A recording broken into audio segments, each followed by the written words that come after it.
ہمارے ہونے کے جو احساس ہیں ان میں ایک احساس ہے نفس، ایک احساس ہے مائنڈ، ایک احساس ہے دل، ایک اور احساس ہے جس کا نام ہے روح۔ ان کو ڈیفائن کرنا کچھ مشکل ہے کیونکہ یہ آپس میں جڑے ہوئے ہیں اور ان میں ایک باریک سی لائن ہے۔ ابھی میں نے ایک احساس کا نام لیا مائنڈ۔ مائنڈ کوئی فزیکل چیز نہیں ہے۔ اکثر لوگ برین کو اور مائنڈ کو ایک ہی کیٹیگری میں لیتے ہیں۔ برین کے جو فنکشن کا نام ہے اسے مائنڈ کہتے ہیں، یا یوں سمجھ لیجئے کہ جو برین ہے وہ ہارڈ ویئر ہے اور جو مائنڈ ہے وہ اس کا سافٹ ویئر ہے۔ اب مائنڈ کا کام ہوتا ہے سوچنا، سمجھنا، پرکھنا، حساب کتاب لگانا، زندگی کے نفع اور نقصان کو دیکھنا۔ ایک ہے لالچ، ایک ہے بانٹنا، اپنا حق بھی دوسرے کو دے دینا، یہ اثار کہلاتا ہے۔ دوسری چیز ہے لالچ۔ لالچ میں کیا ہوتا ہے کہ دوسروں کا بھی حق دبا لینا۔ انسان کا یہ والا جو احساس ہے یہ اس کے دل میں ہوتا ہے، اور دل ہوتا ہے چاہت کے ساتھ، یعنی کہ دل میں چاہ پائی جاتی ہے۔ یہ چاہت ہوتی ہے نیگیٹو بھی اور پازیٹیو بھی۔ یہ احساس دل کے ساتھ ہوتا ہے، اسی لیے دیکھیے پورے قرآن پاک میں کہیں دماغ کا ذکر نہیں ہے، ہر جگہ یا احادیث میں بھی دل کا ذکر کیا گیا ہے۔ تمہارے دل کالے نہ ہو جائیں، اتنے گناہ نہ کرو کہ تمہارے دل کالے ہو جائیں، تمہارے دلوں پہ مور نہ لگ جائے۔ جب کوئی حد سے زیادہ گناہ کرتا ہے تو اس کا دل کالا ہو جاتا ہے، دل تنگ کر دیا جاتا ہے۔ تمہارے دل میں ہر وقت یاد الہی ہونی چاہیے۔ ان تمام چیزوں کا تعلق دل کے ساتھ ہے، نہ کہ دماغ کے ساتھ۔ دل کے سارے فنکشن چاہت کے ساتھ ہوتے ہیں، اور چاہت کیا ہے؟ اگر کوئی سخی ہے تو اس کے دل میں چاہت پیدا ہوگی، وہ سخاوت کرے گا۔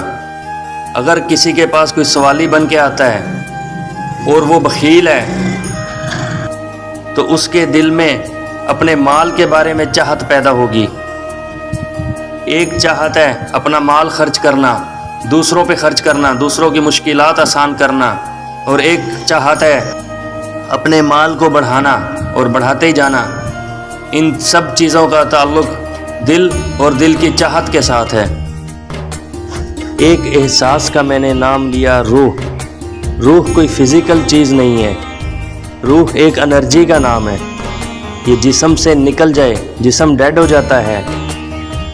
بزرگان دین نے جو روح کی ایک علامت بتائی ہے، یہ میٹیریل چیزوں کے ساتھ اٹیچ نہیں ہوتی، اور یہ طاقتور روح کی نشانی ہوتی ہے۔ طاقت سے مراد ایمانی طاقت۔ بزرگان دین نے جو یہ کیٹیگری بیان کی ہے، اس طرح کی روح میں مادہ پرستی نہیں ہوتی۔ اس کے دل میں ہر وقت ہوتا ہے، اسے پتہ ہوتا ہے کہ میں کہاں سے آئی ہوں اور میں نے کہاں جانا ہے۔ جیسا کہ میں نے ابھی بتایا، یہ والی فیلنگ ان کی ہوتی ہے جن کی روح طاقتور ہے اور ایمان کی طاقت کے ساتھ ہے۔ روح کے اس فنکشن کو صوفیہ کرام بہت اچھے طریقے سے انڈرسٹینڈ کرتے ہیں۔ وہ باہر کی دنیا میں نہیں دیکھتے، وہ اپنے اندر کی دنیا میں دیکھتے ہیں۔ ان صوفیہ کرام کو بہت اچھے طریقے سے یہ بات سمجھ آ جاتی ہے کہ ہمارے ہر عمل کے پیچھے کچھ نہ کچھ ہے۔ کسی عمل کے پیچھے لالچ ہے، کسی عمل کے پیچھے نفس ہے، اور کسی عمل کے پیچھے دل ہے۔ وہ اس بات کو بہت اچھی طرح سمجھ لیتے ہیں کہ ہر جو خواہش ہے یہ نفس کی وجہ سے پیدا ہوتی ہے، اور ہر خواہش ایک بچہ دیتی ہے جس کا نام بھی خواہش ہوتا ہے۔ یعنی کہ ایک خواہش پوری ہونے کے بعد ایک اور خواہش پیدا ہو جائے گی۔ اس لیے ایک سچا صوفی یا سچا پیر ان خواہشوں سے جان چھڑاتا ہوا نظر آئے گا۔ وہ ان خواہشوں سے بھاگے گا، دنیاوی خواہشوں کو دل میں نہیں آنے دے گا۔